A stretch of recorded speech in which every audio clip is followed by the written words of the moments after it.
कहते हैं हम जो कर्म करते हैं वह किसी न किसी रूप में हमारे सामने आ ही जाते हैं।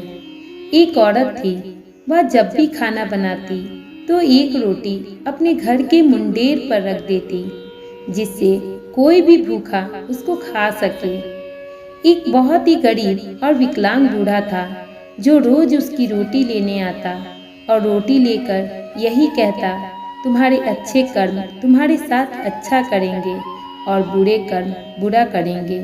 वह औरत रोज गर्म रोटी अपने मुंडेर पर रखती।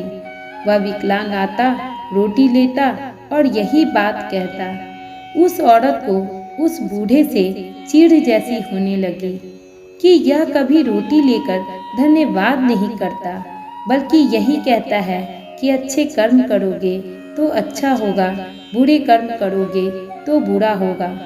वह रोटियां रखना तो नहीं छोड़ती, परंतु धीरे धीरे उसका गुस्सा इस कदर बढ़ गया कि उसने एक दिन रोटी में जहर मिलाकर रख दिया।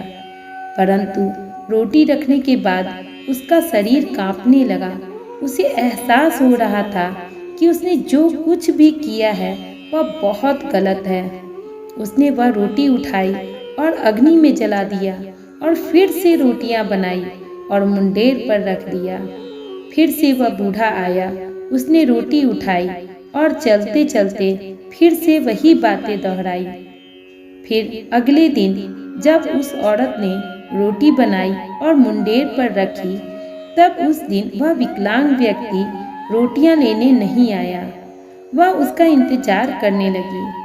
तभी उसने देखा उसका बेटा जो बाहर रहता था और कितने दिनों से उसकी कोई खबर नहीं थी, आज उसके सामने खड़ा था, जो बहुत बीमार लग रहा था और उसका शरीर बिल्कुल सूख गया था।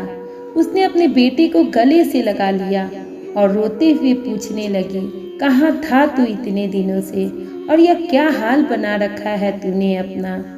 तब बेटे ने माँ को सारी बात बताई कि कैसे जब वह उन लोगों के पास आ रहा था तो रास्ते में घर से बस कुछ मील दूर ही कुछ बदमाश मिल गए थे और उन लोगों ने उससे सब कुछ छीन लिया और उसे इतना मारा कि वह अपने होश में ही नहीं था। कितने दिनों से एक विकलांग बूढ़ा गरीब आदमी उसकी सेवा कर रहा था और उसे कहीं से लाकर रोटियां खिला रहा था, और जब आज चल पाने की स्थिति में हुआ तब वह घर तक पहुंच पाया है। जैसे ही बेटे ने विकलांग बूढ़े गरीब की और रोटियों का नाम लिया तो उस औरत के आंखों से आंसू बहने लगे। वह समझ गई कि इतने दिनों तक रोटियां उसने उस बूढ़े को नहीं बल्कि अपने बेटे को खिलाई है, और जब उसे अपनी जहर वाली रोटी की बात याद आई तब उसकी आंखों से आंसू गिरने लगे और वह अंदर तक कांप गई कि अगर उसने उस दिन वो रोटी जलाई न होती तो आज उसका बेटा उसके सामने न होता।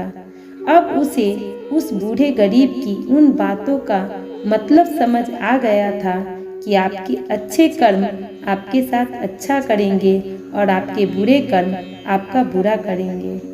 दोस्तों, अगर आपको यह कहानी पसंद आई है तो प्लीज़ मेरे वीडियो को लाइक और सब्सक्राइब करें। धन्यवाद।